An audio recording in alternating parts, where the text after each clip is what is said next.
Excellencies, ladies and gentlemen, welcome back to AY Voice interview program. And this week I will have an interesting topic which we will touch upon the China role as the mediator in the Middle East.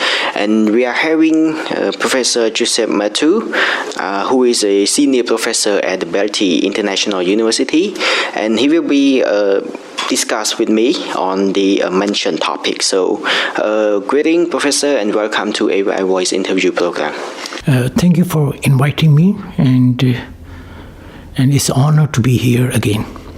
Yes, thank you so much, Professor, for your time and your presence here to touch on the China role as the peacemaker in the Middle East.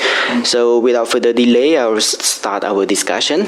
So, Professor, China has been upping her diplomatic charm offensive in the Middle East in recent years, framing itself as a peacemaker between long-standing rivals in the region, and it reflects the broader ambitions of China in the global diplomacy and economic influence, in which China has involved in several key aspects from diplomatic engagement, economic partnership, multilateral forums, humanitarian assistance and development to cultural diplomacy. And China has been playing the roles through facilitating the re-establishment of diplomatic ties between the Iran and Saudi Arabia back last year in April 2023, and lately the facilitation of national unity deal between Hamas and Palestinian rivals. So on the other hand, while China economic interests drive much of its engagement in the Middle East, its role as a mediator highlights a strategic effort to enhance its global standing.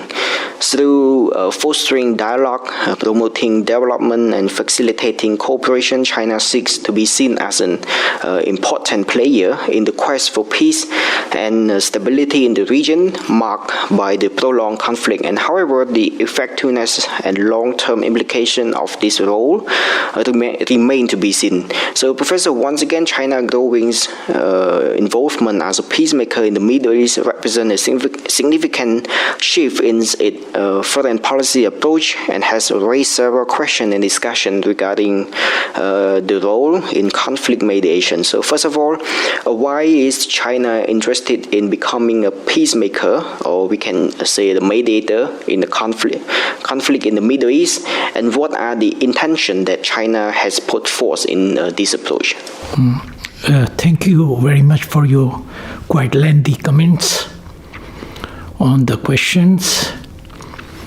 And why the China involved in the Middle East crisis, and why China role as a mediators.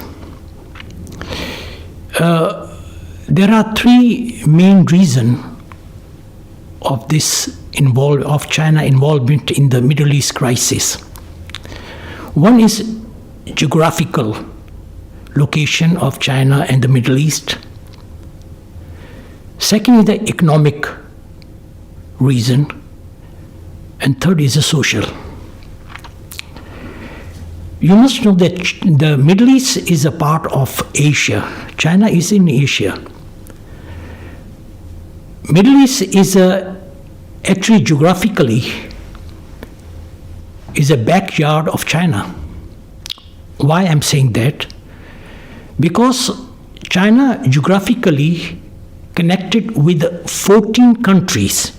I mean, China have a border with the 14 countries. And one of the country is Pakistan.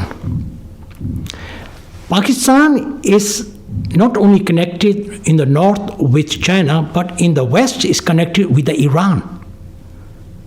So now if you look at the geographical location of the China with the Middle East, is China, Pakistan, Iran, Iraq, and now is very close. Geographically, China is very close to the Middle East. So this is one of the reasons, and why the China involved in the Middle East, because it is right in the backyard of China. And also the Arabian Sea is a very important shipping line for China, which is in the Persian Gulf. So it is a very important ship route, which have $1 billion of the cargo they pass from the Arabian Sea. So this way and the Persian Gulf shipping route is very important for the Chinese trade and economic development. So this is the first reason. Second is social reason. Second is the economic reason. Now, in the economic reason is that China Belt and Road Initiative, most of the Middle East countries are part and the partner in the Belt and Road Initiative. There are 22 Arab countries. Most of the countries are part of the Belt and Road Initiative. So Belt and Road Initiative getting through from the Middle East and go up to the North Africa. So it is a very important route for China for the Belt and Road, and there are so many investment in the infrastructure development of the Chinese and the country like UAE, Saudi Arabia, Egypt. These are all partner in the Belt and Road Initiative. So that is the second reason, economic. Number third is a social reason. China wants to see the Middle East more stable, vibrant area where there is economic development and social and economic prosperity. China does not want to see the Middle East in the political turmoil and conflict, because if there is no peace in the Middle East and continue to have a conflict, it will definitely affect to the Chinese economic and also the region at the large and the world also. So these are the three main reasons: geographical reason and economic reason and the social. These are the three main reasons that China has involved in the peacemaking process in the Middle East. So thank you, Professor, for such a comprehensive explanation on the reason why China like to be the peacemaker in the Middle East. However, I'd like to know, how does the role that China is playing work in the region as a peacemaker? That's a very interesting question, because there are so many Western media, they're raising the question, the China new role or China emerging role as a mediator in the Middle East. Now, if you look at it, the last year, on March 10, 2023,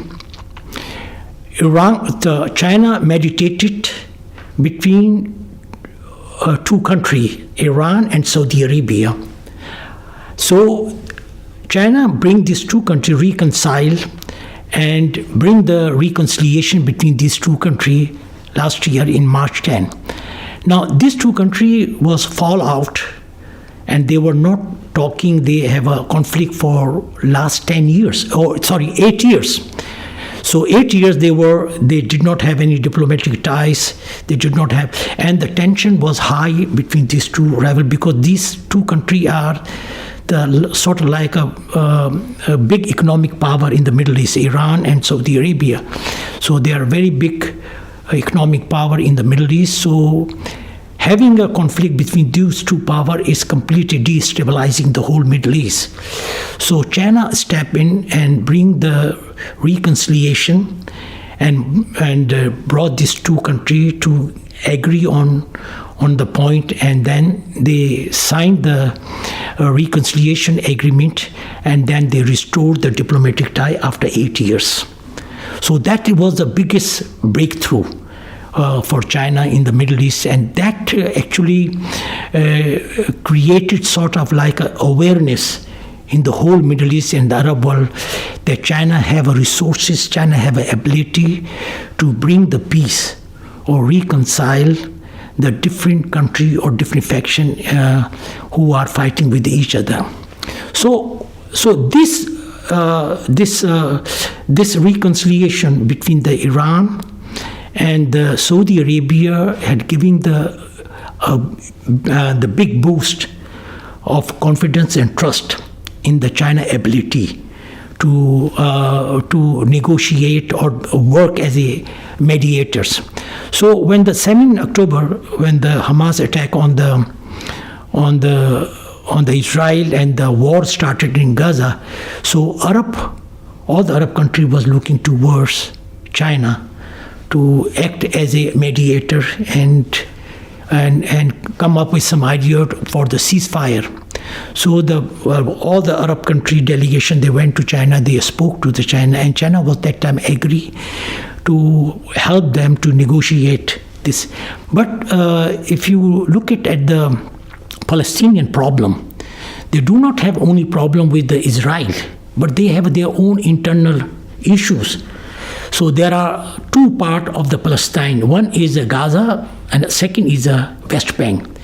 Now, Gaza is controlled by Hamas faction, and the West Bank is controlled by Fatah.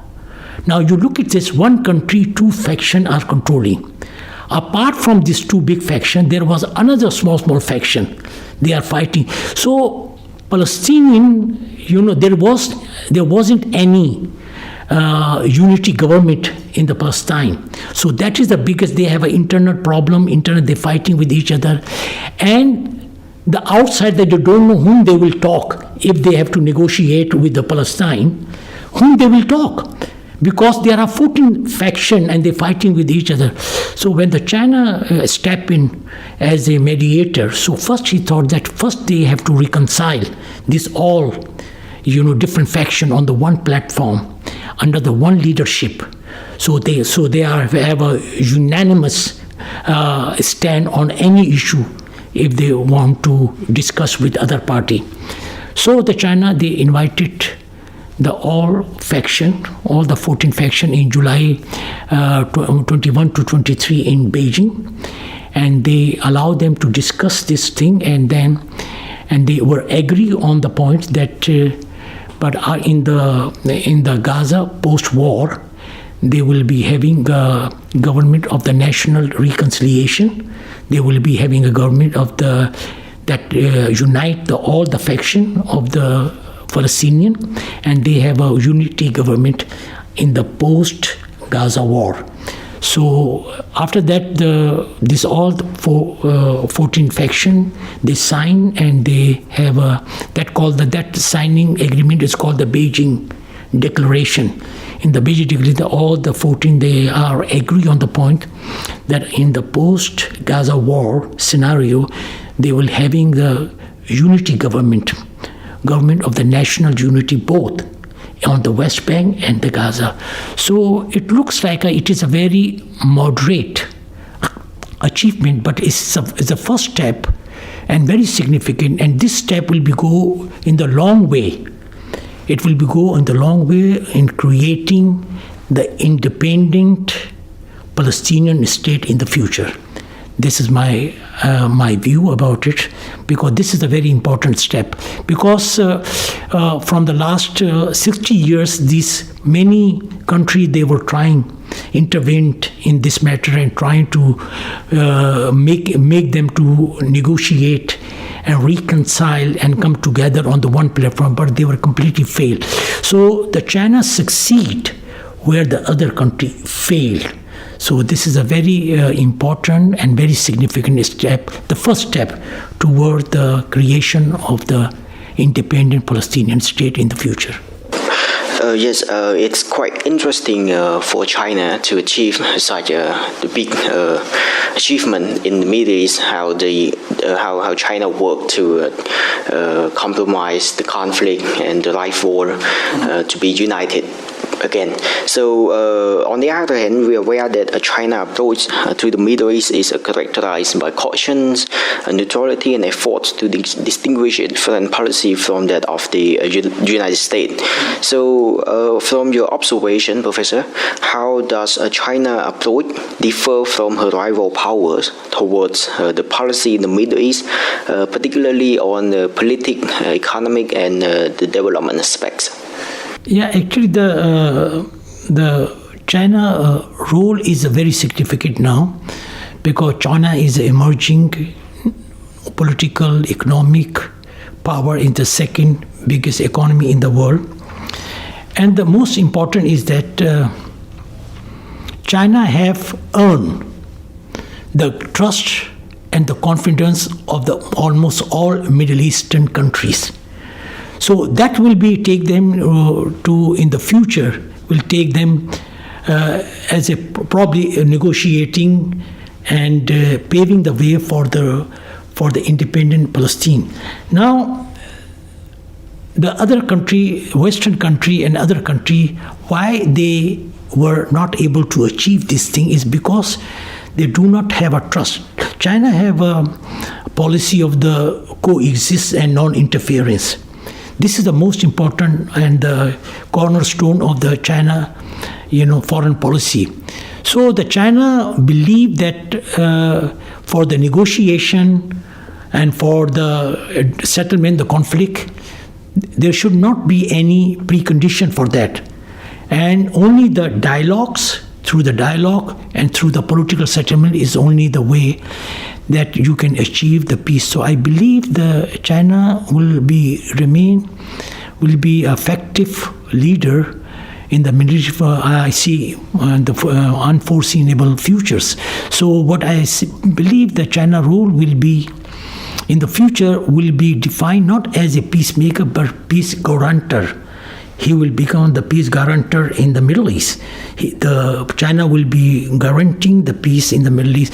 So we are looking the transformation of the Chinese leadership from economic to the political and political to the negotiator and mediators in the Middle East. So, last but not least, I'd like to hear from your perception towards the future scenario of China, who is now playing as such a significant role, as you said, in the Middle East, and also the implication for the global geopolitics, as well as the prospect toward the China roles to in its implication to the great powers rivalry. Actually, yeah, this is, if you look at President Xi approach to the world is completely different from the Western approach. President Xi, the 4 initiative, number 1 is a Belt and Road Initiative, which is responsible for developing the infrastructure in the world and connectivities. Second is the China Security Initiative. The Global Security Initiative, because the GSI is a Global Security Initiative. Then you have a GDI, Global Development Initiative. And then we have a Global Civilization Initiative. Now, these all initiative is a comprehensive strategy of the President Xi to bring the peace and reconciliation and the development in not only in the Asia, not only in the one part of the world, but globally. So the President Xi has been very vocal about the multilateralism and polarization of the economy, and he strongly against the unilateralism and protectionism. And he believed the unilateralism and protectionism is actually undermining the economic development in the world. So the world should be like a global village. That's why the vision of the President Xi. So I think in the future, what I said earlier, China will be playing not only role of the mediator, he will be playing as a peace guarantor in the not only Middle East but all over the world. Thank you so much, Professor. That is all for our interview today. So I'd like to end it here. And once again, thank you, Professor, for your time and your insightful explanation on our topic today on the China role as the peacemaker or a peace mediator in the Middle East. Thank you very much for having me here. Thank you. Thank you so much. And I will see you again next week.